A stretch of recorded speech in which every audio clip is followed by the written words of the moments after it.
Well, the Democrat Schumer shutdown continues, and Mike Johnson appeared on CNN last night with Caitlin Collins and, well, laid out the facts, laid out the truth, and revealed the 1.5 trillion reasons why the Democrats continue to hold you hostage with this shutdown. Take a look at the speaker here. Very different. Those were different times and different circumstances. Let me explain why. This is the first time in history that any party has chosen to close the government down on a clean CR. In previous shutdown battles, you had a lot of different competing priorities, and you had the party who was engaging in the shutdown making demands and adding their partisan priorities to the CR itself. We didn't do that, Caitlin. We have a totally clean, totally nonpartisan, good faith CR. We passed it 33 days ago, and they have kept the government shut down because they refused to do it. It's the first time this has ever happened in history, and it's very audacious. We don't know when the end of this is. Only the Democrats in the Senate can answer that question. And I pray that there's at least 5 centrist Democrats left who will give up this gambit, do the right thing, and get the government open, because real people really are suffering because of this. They are. And of course, as we showed you yesterday, the number 2 in leadership for the Democrats recognize that suffering is going on, but she's fine with it because your suffering is their leverage, right? And we all know how this is going to end. Democrats know exactly how it's going to end. They just have to figure out a way to somehow save face and spin it and make it look like they won this thing, and see if the mainstream media, the corporate legacy media, actually goes along with their narrative. They're just writing it out. Now, one thing that the speaker just mentioned there that is really important, if you've seen other government shutdowns in the past, oftentimes it's because the funding bill that everybody's supposed to vote on has a bunch of garbage in it, right? And people stand up and they object to it, and they say, well, no, I'm not going to vote for that. It's got garbage in it, and I'm not going to vote for that garbage. You get that garbage out of there, and then I'll vote for it. This is the opposite. There's nothing in this. The entire bill is just keeping the government funded. That's it. There's no strings. There's no hidden little poison pills. There's no little landmines. There's no traps. There's no garbage. Republicans in the leadership in the House and in the Senate have been responsible stewards of the federal government. And they've said, well, we got to fund the government. We may not like the money. Trust me, Republicans don't like the funding levels because it's the Biden era funding levels. But they're responsible enough to want to continue this through their CR, their continuing resolution. It's Democrats who are shutting it down because there isn't garbage in it. That's the irony here. But then let's get to that 1.5 trillion figure I mentioned. Listen to this. Of course, right now we're here on Capitol Hill. The government shutdown is very much still underway. One question I think a lot of people have tonight is how long they should be prepared for this to go on for. In your view, do you think the American people should be prepared for this shutdown to last into November? You know, the only person who can answer that question is Chuck Schumer and his Democrat colleagues in the Senate. They've now voted a dozen times to keep the government closed. And this is really important, Caitlin. Today, there was a big development on Capitol Hill that the second highest ranked House Democrat in leadership, Whip Catherine Clark, admitted openly that they have shut the government down and that they are using hardworking American families as leverage for what? So that they can show a fight against Trump, and also so that they can restore $200 billion in free health care paid for by U.S. taxpayers to illegal aliens. Yes, that's in their bill, and it's just part of the $1.5 trillion that they have demanded to spend. We're not going to do that. They know we're not going to do that. And she said in her own words today, quote, "We know that families will suffer, but this is only one of the leverage times that we have." She said that in her own words, and it was pretty shocking today to hear them say that. They usually don't say the quiet parts out loud. Yeah, that's right. She actually said it several days ago, but the video went viral partly because of our efforts here on this show. You saw it on our show yesterday. You're their leverage. Your suffering is their leverage. You don't hear this reported very often because the Democrats, they're very good at getting the media to repeat their talking points. And their talking point is, we're trying to save health care. We're trying to make sure that your insurance bills don't go through the roof. Yeah, that's about 20% of what they're trying to get done here with this hostage situation. The rest of it is $1 trillion of crap, of a bunch of, USAID stuff that they're trying to re-implement, funding for transgender Sesame Street in Madagascar or whatever the hell else they do. We'll get you the details coming up in a bit because Hakeem Jeffries was actually challenged on all of it during a presser. But first, here's Mike Johnson earlier today on CNBC Squawk Box. That they've globbed onto. They actually put on paper, Joe, what they want. They want $1.5 trillion new dollars of wasteful spending. They want to prop up leftist news organizations with the Corporation for Public Broadcasting with $500 million. They want to send billions of dollars back overseas to social programs in foreign countries. We're not doing that. And importantly, they want to extend those Obamacare subsidies permanently without any reforms. Oh, by the way, restoring health care to illegal aliens again, that's $200 billion of their demand. That's what they're leveraging. They're using the American people as pawns in this game to leverage to get all of that, and we can't and we will not do it. On the subsidy, it's a very important point. The cost of health care has skyrocketed since Obamacare was created in 2010. It did exactly the opposite of what they promised us. That's right. Democrats broke the health insurance industry under Obamacare. And now they want your tax dollars to give to the insurance company to artificially make it look like it's not expensive as it really is.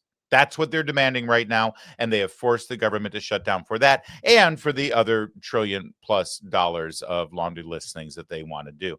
We'll get to the details in a moment, but also on CNBC, Ro Khanna, Democrat from California. I keep hearing that he's a reasonable, kind of moderate guy. He's not a crazy one. He's not nuts.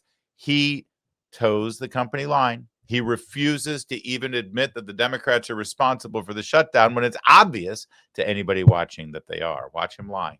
Just watch his lips move.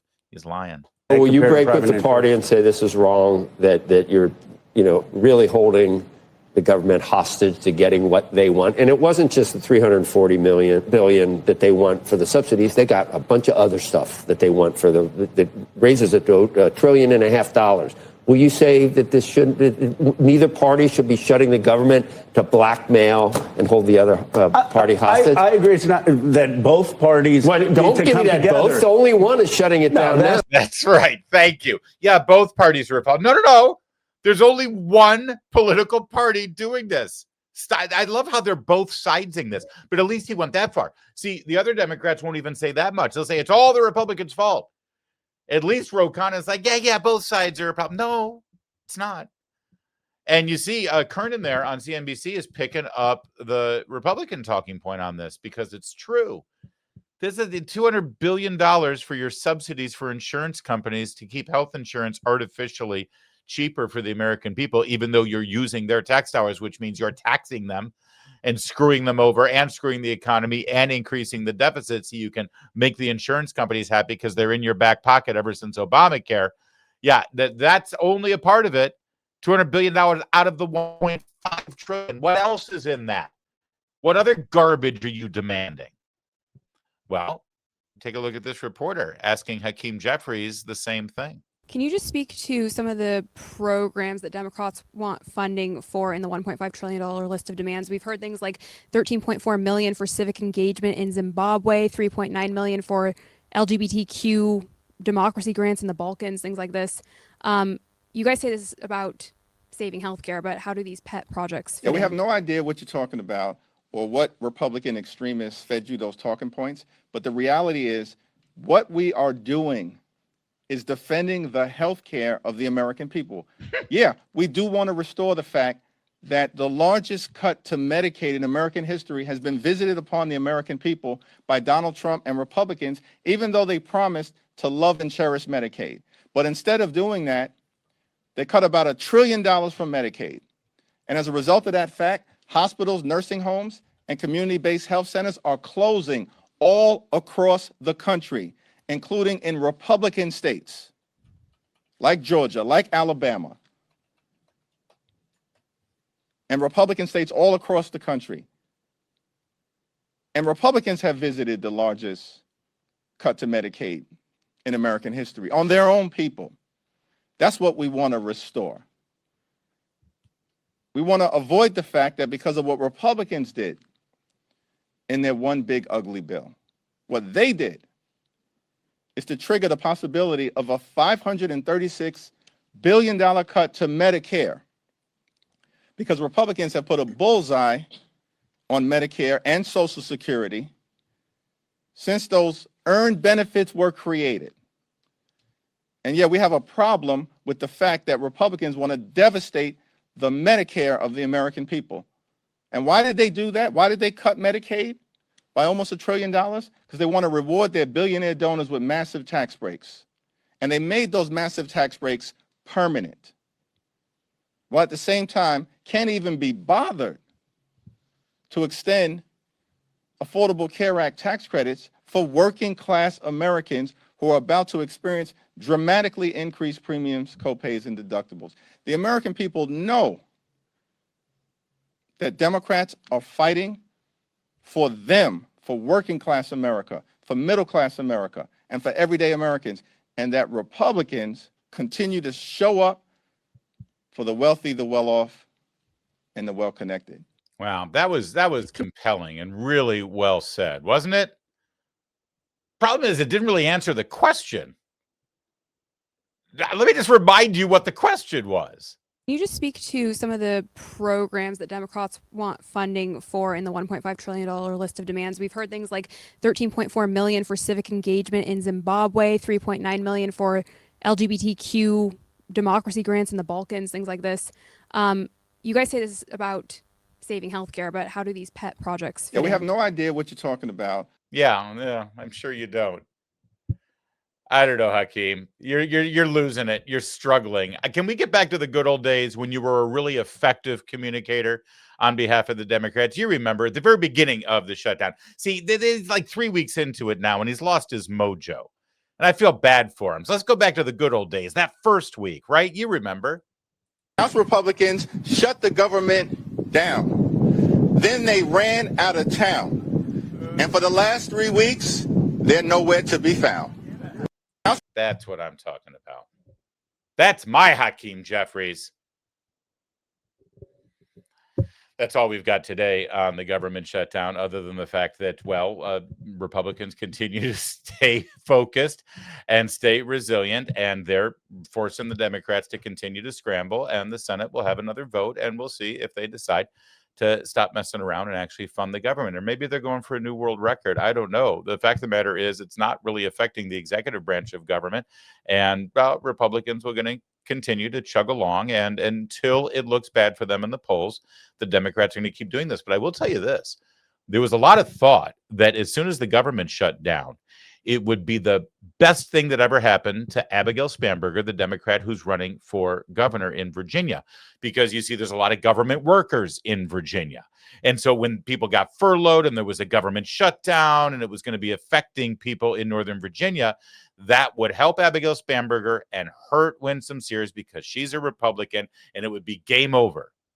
And we're now, 9 days away from Election Day, 10 days away from Election Day, and that race is closer than it's ever been. That's a perfect indicator that this is not working in the Democrats' favor at all. And at this point, they're just trying to scramble and figure out a way to save face, build a narrative, and get out from under this mess that they've created.